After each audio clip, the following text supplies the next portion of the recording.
This is 110 Elm Street in Brewer. It's a 2-bedroom with a 2-car attached garage in a really good neighborhood. The school they just built is up there, maybe half a mile. Pretty quiet location. It's all residential. This is kind of neat because the owner actually fenced the yard. It's got like a 3-season porch on the front. The 2-car garage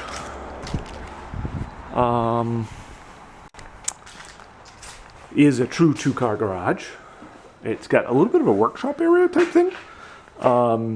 Spare fridge, which I don't know if the current tenant has used. The owner left it because they would use it around holidays and stuff, so it worked at least at the time. We've only had 2 tenants here in the 6 years we've been here. You can see the tenant's got a bunch of stuff. It has a regular set of stairways that goes upstairs though, and this whole upstairs has storage, so it does have good storage. There is a side door here. The backyard is all fenced. That's one of the neat things. It's one of the few houses that we have that is all fenced. And the backyard goes along this side as well. Just sort of got a huge yard. And it does have a little section over here, which I don't know if anybody's really used, but it's basically, it was for the previous owner's dog. So it's got a door on that end, but it is fenced right here, which is neat.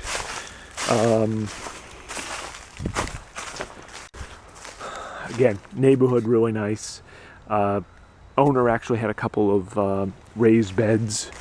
The propane you see there, that is for the cook stove inside. Cook stove is propane. And the heating system is hot water baseboard, which is run by heating oil, which that's kind of the norm in our area.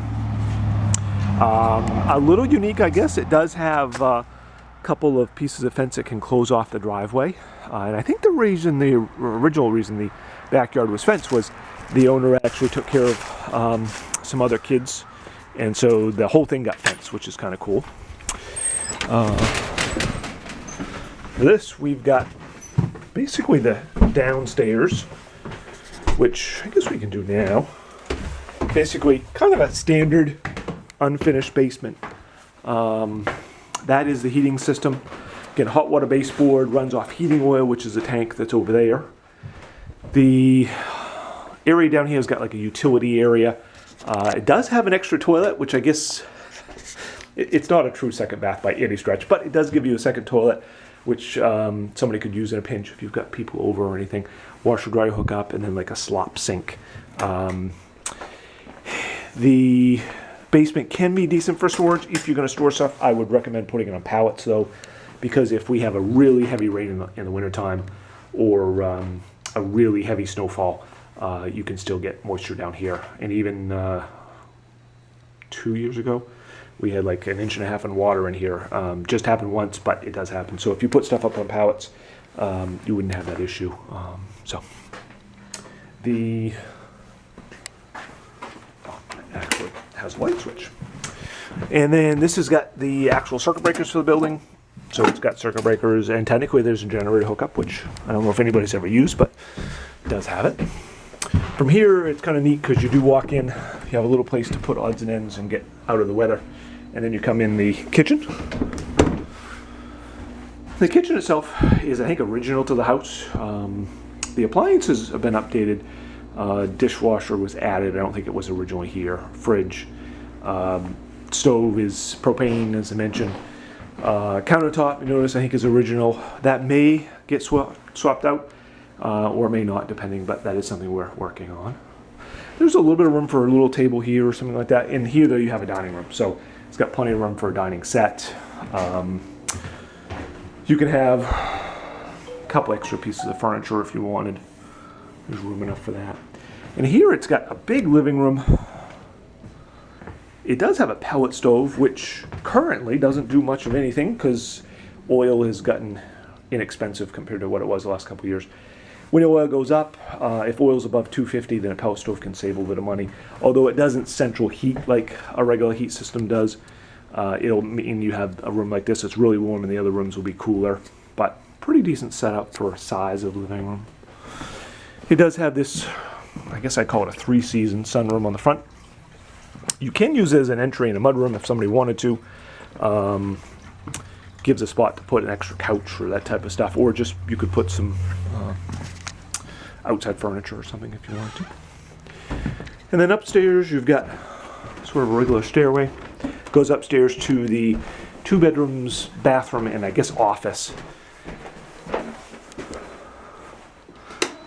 So you basically here have the bathroom right at the top of the stairs. You go in, it's got vanity with a medicine cabinet.